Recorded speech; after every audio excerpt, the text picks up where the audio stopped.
In the ancient land of Egypt, the winds carried whispers of fear. A new pharaoh had risen, a ruler who knew nothing of Joseph, nor the favor Israel once enjoyed.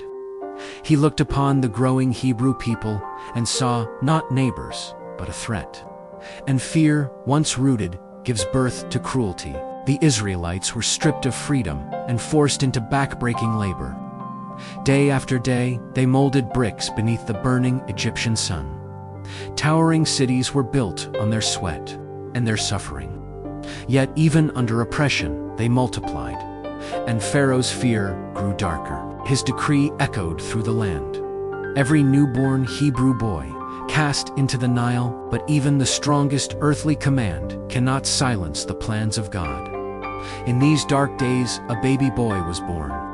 His mother hid him as long as she could, until hope met desperation.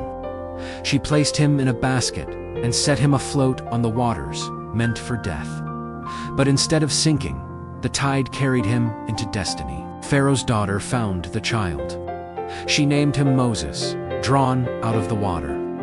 Raised in the palace, Moses learned the ways of Egypt. He walked marble halls, studied under tutors, and lived amid wealth.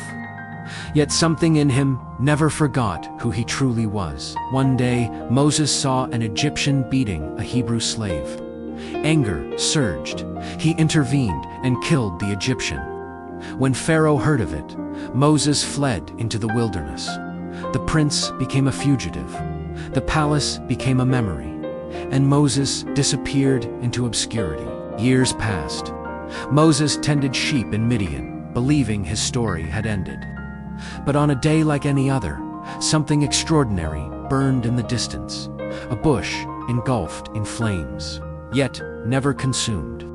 Drawn by curiosity, Moses approached, and the voice of God thundered from the fire. "Moses, Moses." The ground beneath him became holy. The flame before him became purpose.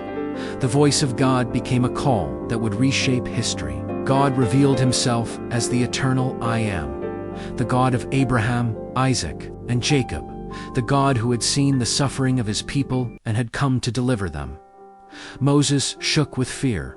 He questioned his ability, but God did not choose Moses for his strength. He chose him for his purpose. Armed with a staff and a divine mission, Moses returned to Egypt and stood before the throne he once called home. His message was simple, yet earth-shaking. "Let my people go." Pharaoh's laugh echoed through his palace hall. He refused, and the refusal ignited a confrontation between heaven and empire. God unleashed signs and wonders that confronted the false gods of Egypt. The Nile turned to blood. Frogs swarmed the land. Gnats rose from the dust. Flies filled every home. Disease consumed livestock. Boils spread across skin. Hail shattered the fields. Locusts devoured what remained.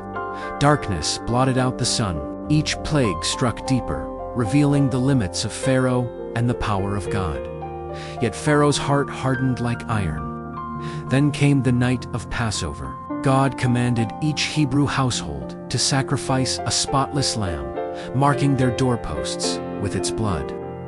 On that night, a great judgment passed through Egypt, but wherever the blood was seen, God's protection covered the home. Cries rose from Egyptian households as the firstborn in every family perished. Broken, defeated, and terrified, Pharaoh finally released the Israelites. The people who had known slavery for generations marched out of Egypt, carrying the wealth of their oppressors and the promises of God. For the first time in centuries, they tasted freedom. But freedom was soon threatened. Pharaoh's regret hardened into rage, and he sent his armies after them. Trapped between the advancing chariots and the Red Sea's deep waters, Israel trembled in fear. But Moses lifted his staff, and the sea responded. Winds roared, waters rose.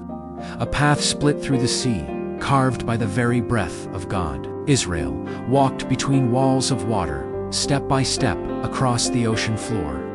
Pharaoh's army pursued them, but the waters collapsed. Swallowing chariots, soldiers, and the power of Egypt, in a single, shattering moment. The Israelites stood on the far shore, breathless, watching waves erase the army that once ruled their lives. Their chains were gone, their tormentors destroyed, their God victorious. But freedom was only the beginning. The wilderness tested them. Hunger gripped them, and manna fell from heaven like dew. Thirst burned within them, and water burst from a rock. Enemies rose against them, and God gave victory through Moses' uplifted hands. Finally, they arrived at Mount Sinai, a mountain wrapped in thunder and fire. The ground trembled, the sky roared, smoke billowed like a furnace. God descended upon the mountain and spoke to his people, revealing the 10 Commandments, a covenant that would shape their identity forever. But while Moses remained on the mountain, the people grew restless. They built a golden calf, bowed before it, and declared it their God. Their hearts wandered even while God drew near. Judgment came swiftly, but once again, mercy stood beside justice. Moses pleaded for the people, and God renewed his covenant. He revealed his heart, a God compassionate and gracious, slow to anger, abounding in steadfast love.